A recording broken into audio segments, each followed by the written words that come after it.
Olá pessoal, tudo bem com vocês? Como estão? Então, estou aqui voltando em pleno 2025 com essas falas importantes para todos nós. Preste atenção, compartilhe, comente, tá? Ative o sininho aí, gente. Vídeos e reels que não tem nada a ver com a nossa realidade. Até pornográfica está sendo liberada, porque e todos dando milhões de likes. Coisas sérias têm que ser repassada. Aqui trata-se da nossa vida real. A política atual faz parte de muito reflexo e efeito na vida de cada um de nós. Dizendo missão dada e missão cumprida na hora de Lula, essas mesmas pessoas tornaram Bolsonaro inelegível por conta de embaixadores. Eu só relembro o seguinte, Capelli, a gente está numa transmissão ao vivo e a gente tem um tempo para uma ou duas semanas antes, o presidente do TSE, o ministro Edson Fachin, se reuniu. Só que o embaixador, ele representa a figura do seu país aqui no Brasil. Tá, e é o constitucionalmente Bolsonaro, o presidente, se reuniu com embaixadores. Não do BTR, mas se reuniu, tudo bem, sem problemas, e aconselhou que os embaixadores, assim que saísse o resultado da eleição do Brasil, fizessem os seus líderes de pronto reconhecer o resultado eleitoral. Como quem diz, não vamos dar chance para a contestação. Somente em ditaduras você não pode contestar uma eleição. Se você for ver Cuba, Coreia do Norte, o ditador é reeleito lá com 100% dos votos, se não muito perto disso, né? Então este é o primeiro ponto. Então Bolsonaro não cometeu crime, não tem corrupção, não tem um assassinato, não tem tráfico de drogas, não tem influência, nenhum filho dele se tornou Ronaldinho do negócio. Uma reunião com embaixadores deixou Bolsonaro inelegível, e o julgamento.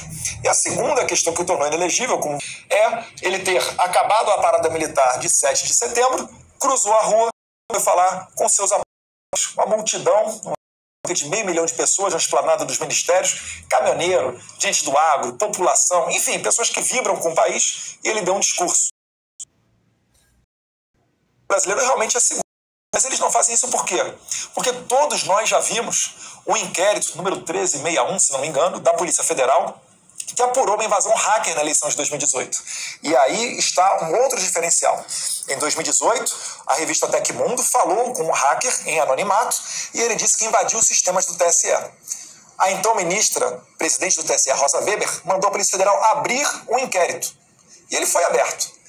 Por que em 2018 pode-se abrir um inquérito para investigar as eleições e quando o partido de Bolsonaro em 2022 pede uma abertura de investigação, também muito bem embasada, e é multado em 22 milhões. Por que em 2018 pode ter uma investigação e em 2022 não? Enfim. Agora, para essa questão das urnas eletrônicas, eu aparência as urnas eletrônicas. Depois desse aval dado pelo Exército, chegou a mudar essa interpretação sobre contestação das urnas?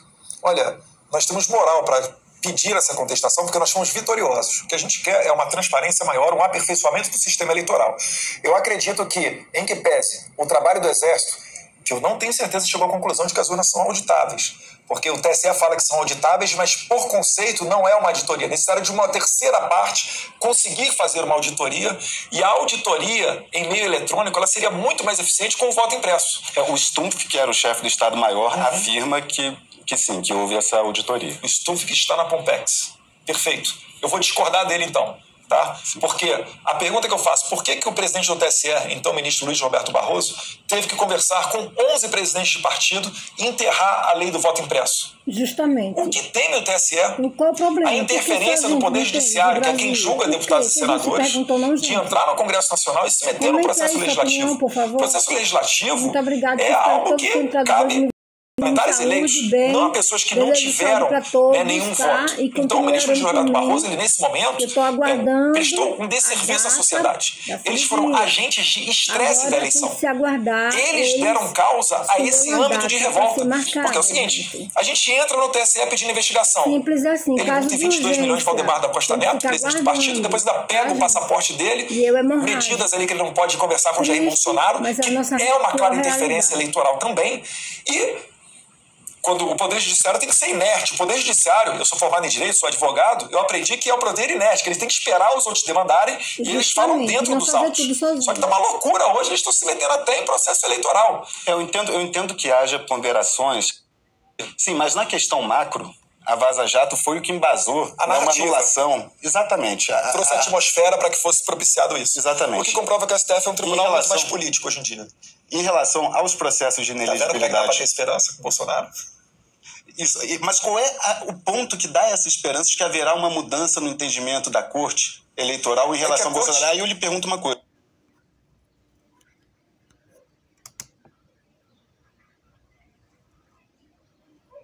Reverter o cenário de inelegibilidade em 2026, muito perto da eleição?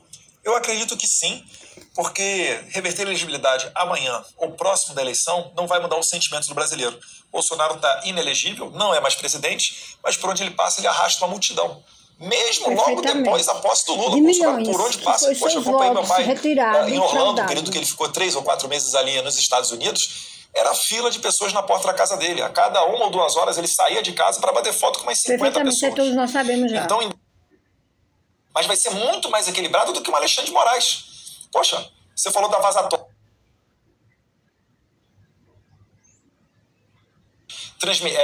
Denunciando as suspeitas de irregularidade na Constituição, utilizando dados do próprio TSE.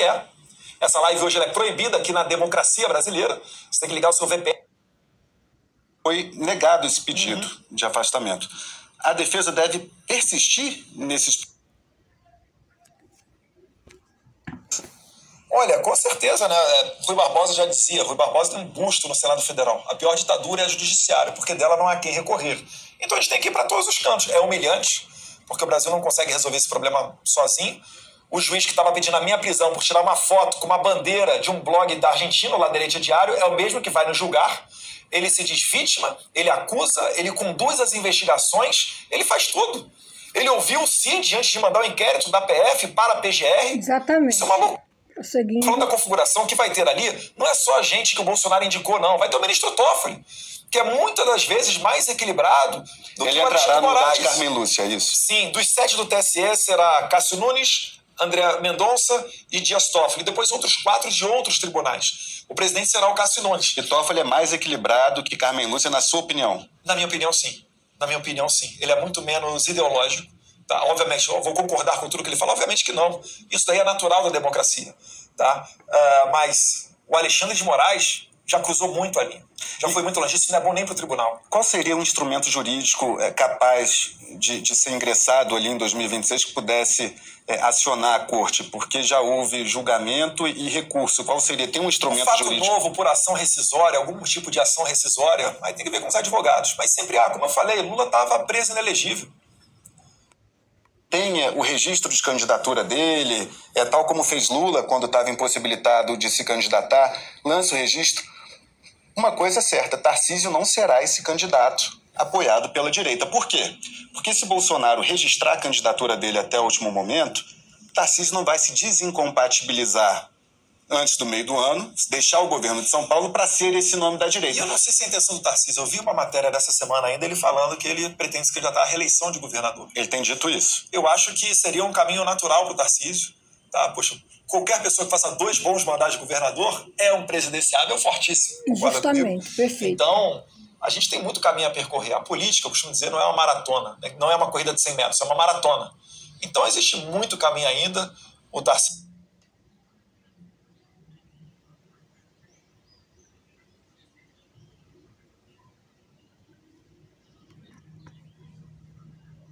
Então o senhor acha prematuro o Tarcísio deixar o governo para disputar a presidência em 26? Se esse assunto virar à tona, vai ser só lá em 2026. Agora, Tarcísio não sendo o candidato da direita, tenho escutado, e até saíram reportagens de que o senhor falou que é um nome, é possível, seu nome, Eduardo Bolsonaro, para... substituir por que não? Só que o seu pai, caso o ex-presidente não possa então concorrer. Será uma escolha. Depois ele até falou, não, plano A, B, C sou eu, você também recuou. Que seja enfim, Bolsonaro. mas ficou ali, então. para mim, um pouco claro que há essa possibilidade da sua candidatura à presidência como alternativa. O pai tá quase igual. É claro, abre-se o espectro para vários outros nomes. Quais são esses nomes? O senador Flávio está dentro da política, a Michele Bolsonaro, rejeição baixíssima, um trabalho sensacional com pessoas, crianças com doença rara, um apoio fortíssimo dentro do meio cristão.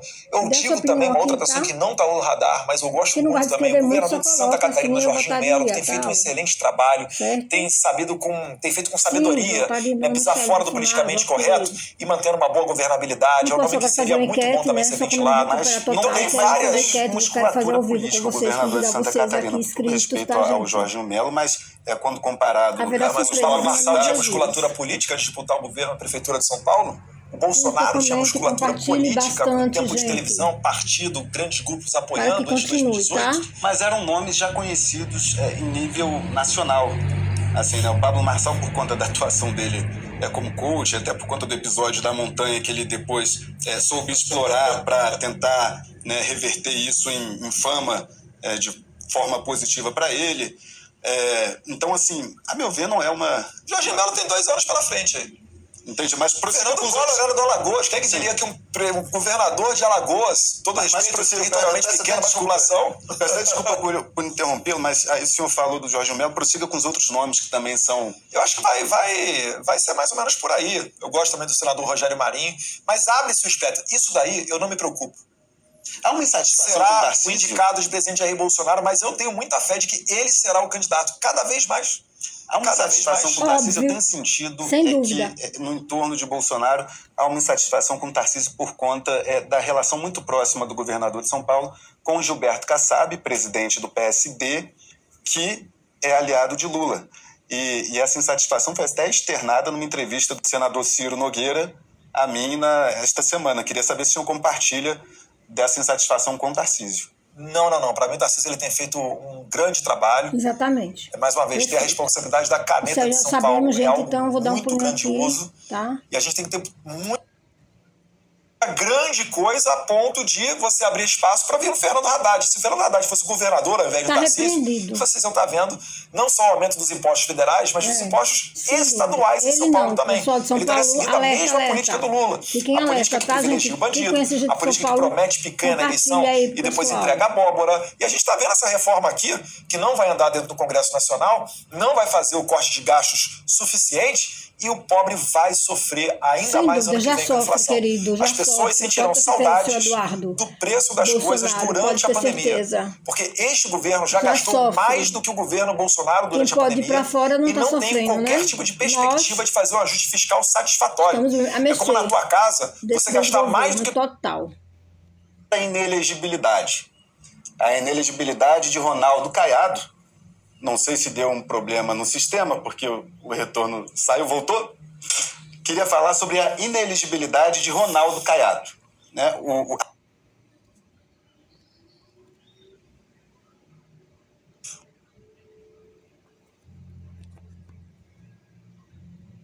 Com certeza eles vão ter mais conhecimento de campo do que eu para dar essa resposta. Mas é porque quando eu vejo um presidenciável sair... Muda alguma coisa no cenário para Bolsonaro no Brasil? Totalmente, não só do Bolsonaro, né? E não só no Brasil, mas no mundo inteiro. Você vê as coincidências que estão ocorrendo. O Trump ele foi eleito dia 5 de novembro. 12 horas depois, o Hamas pediu cessar-fogo. O Putin falou que estava preparado para negociar e falar sobre Ucrânia. Também, né, Xi Jinping disse que quer ter uma coexistência pacífica com o Trump, certamente já dando um recado sobre Taiwan. A Coreia do Norte, aí, Deus quiser, vai parar de fazer os exercícios bélicos no mar do Japão. Acabamos de ver agora que acabou de ser destituído pelo voto de moção de desconfiança. O primeiro-ministro da França, o primeiro-ministro da Alemanha. Então o mundo está sentindo uma guinada mais à direita. Foi dado um deadline para que Maduro saia do poder na Venezuela. Eu sei que os de verdade, então, eles seria loucura imaginar que isso não teria impacto no Brasil. Que as críticas existem. Você tem ventos mais à direita acontecendo no mundo inteiro. Mas sem comentar, pensar, não saber como é o melhorar, mesmo não é verdade? tipo de atmosfera que a gente teve em 2016. Em 2016 o Trump foi eleito, em 2018 o Bolsonaro. Depois agora, mais recentemente, o Milei. Achei muito estranho. Todos nós aqui, na região das Américas, a gente mais ou menos caminha da mesma maneira. E a esquerda está olhando isso com muita atenção. Porque eles já identificaram que a pauta woke distancia os políticos de esquerda da população. Tudo, o Trump ganhou a eleição criticando a pauta woke, mas trabalhando muito bem a questão da inflação, dos empregos, do aumento dos combustíveis. São pautas que têm identificação com o cidadão comum, né? A classe média, trabalhadora americana. Né? Então isso daí vai chegar no Brasil. Te pergunto, por exemplo, Capelli, melhor para os nossos internautas que nos assistem. Qual foi a pauta do Congresso Nacional Brasileiro após a eleição de Trump? Foi a pauta do trabalho 6x1 ou 4x3. Então, uma pauta que gerou muita polêmica, mas uma pauta o quê? Trabalhista. Sobre isso, que vai relembrar os sindicalistas, a galera da esquerda old school, de vanguarda, querendo resgatar a sua identidade com o trabalhador, com os anseios da população. Em que pese ela não ter chance nenhuma de ser aprovada no Congresso, ela gerou um debate. Isso já mostra que a esquerda trabalhando para não cometer o mesmo erro da esquerda americana na eleição desse ano lá. Agora, no ano passado, o senhor chegou a se reunir pessoalmente com o Donald Trump na residência dele, no Mar-a-Lago, passei o ano todo, e conversou com ele por 3-4 horas, divulgou a reunião nas suas redes. Foi um jantar entre amigos. Um jantar. Após a eleição dele, já houve conversa sua ou do presidente, do ex-presidente Jair Bolsonaro, nada para sempre, nem nada para morte. Que Deus está aí, o que Deus quer, ninguém toma, ninguém tira. Formal de Donald Trump para a posse dele nos Estados Unidos, se Deus quiser, ao senhor e a Bolsonaro. Porque aqui o mundo é dele. Não, ainda não. Os convites estão sendo distribuídos nesse momento. Vai ser como essas pessoas até o dia da eleição vai ser distribuído o convite aí, mas ainda não. A conversa, eu não sei, eu acho que meu pai não tenha conversado diretamente com o Trump, mas do entorno dele a gente fala desde sempre. De forma nenhuma. Com várias pessoas, que também aqui não falaram o nome dessas pessoas, mas com várias pessoas do entorno dele, sim. Você pode ver, por exemplo, o senador Marco Rubio, que foi apontado para ser o chanceler do Trump, para tomar conta das relações internacionais. Ele é filho de cubanos. Ele tem uma atenção especial e um trabalho especial para com a América Latina, Cuba, Venezuela, Brasil. O senador Ted Cruz também tem acesso ao Trump. Criticou a vida dos navios de guerra iranianos que aportaram lá no Rio de Janeiro.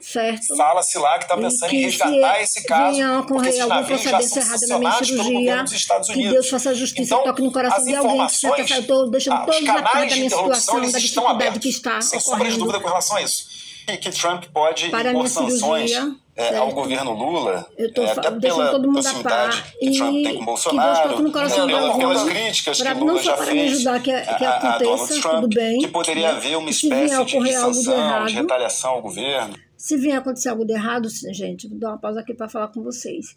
No hospital, porque aqui Sergipe, o PT prevalece, né, em todos os sentidos. Então, eu acredito que toque no coração de alguém, de algum advogado, de alguém, faça justiça, para que não ocorra com outras mulheres. E que essa cirurgia de esterectomia total de uma mulher com urgência, como o meu, que sou hemorrágica, que ocorra com mais eficiência, com mais rapidez. Não façam isso, que as mulheres não merecem perder a flor da saúde por descasos total desse sistema. Então é tão simples, né, gente? E é uma negação total.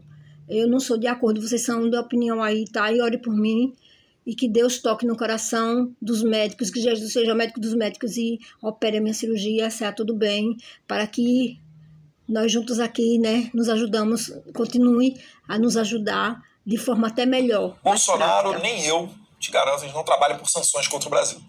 Agora, a partir do momento que o governo Lula quer peitar os Estados Unidos, recebe navios de guerra do Irã, ele é o maior líder mundial, Lula, quando fala em defesa do Hamas. O Trump já falou que tem que soltar os reféns lá. Gente, preciso tomar senão vai ser um inferno lá a vida desse pessoal terrorista. Quando mais Lula outro, né, idealiza e lidera a ideia de acabar com o padrão dólar no comércio internacional e começar a utilizar o yuan, a moeda da China. O Trump já deu o recado dele, falou, quem fizer isso, 100% de tarifa no seu produtinho brasileiro entrando aqui nos Estados Unidos.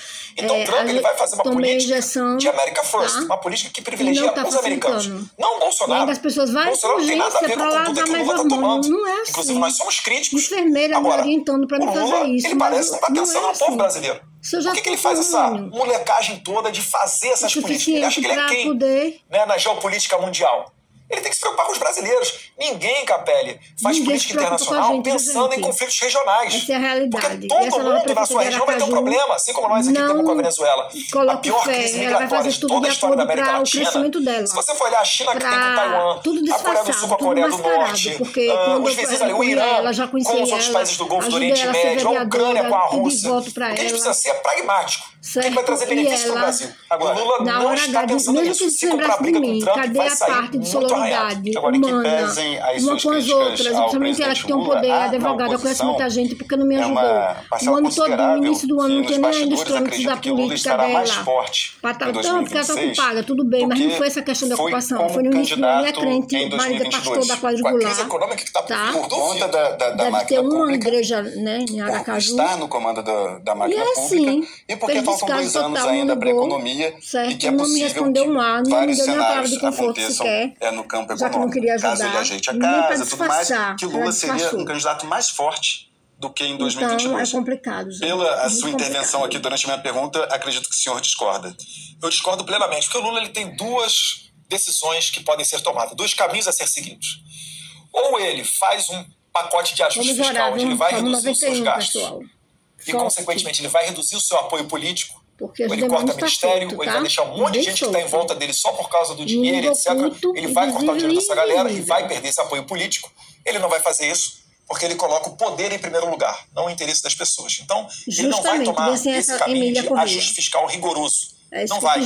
Segundo, então, o caminho que ele pode seguir é manter esse gasto alto, tentar fazer um ajuste para inglês ver, tentar influenciar a cabeça das pessoas através de novos orçamentos de centenas de milhões de reais para a sua SECOM, para tentar convencer as pessoas que a gente está vivendo num paraíso. Só que não mas isso já não é mais possível. E todos os pobres sabem a gente viu disso. que essa questão de você controlar a cabeça das pessoas ficou no tempo para trás da internet. Não fala mal dos auxílios, a internet é um caminho sem volta, as pessoas se informam, elas se informam pelos mais variados meios de comunicação. Quando elas vão ao mercado comprar um período de Natal, elas sentem a inflação. Quando elas vão abastecer o seu carro, elas sentem a inflação. E isso que nós não estamos vivendo uma pandemia. Então, o cenário que eu estou desenhando, inclusive o pessoal de mercado financeiro agora, analista de mercado, está desenhando, é de uma crise econômica profunda. E isso vai acabar com o Lula em 2026. Se é que ele virá realmente candidato à reeleição. Tem que ver problemas de saúde, de idade. Ele mesmo, se ele está com paciência para tentar mais um mandato. Eu acho que o Lula não será, né, um candidato forte para 2026 dessa maneira que você está falando. Então, a gente termina aqui com essa, pode se posicionar como um candidato dentro do cenário que vai dar trabalho, mas não dessa maneira. Entendi o seu ponto. Ore por nós. Em relação ao inquérito que corre na Polícia Federal, concluído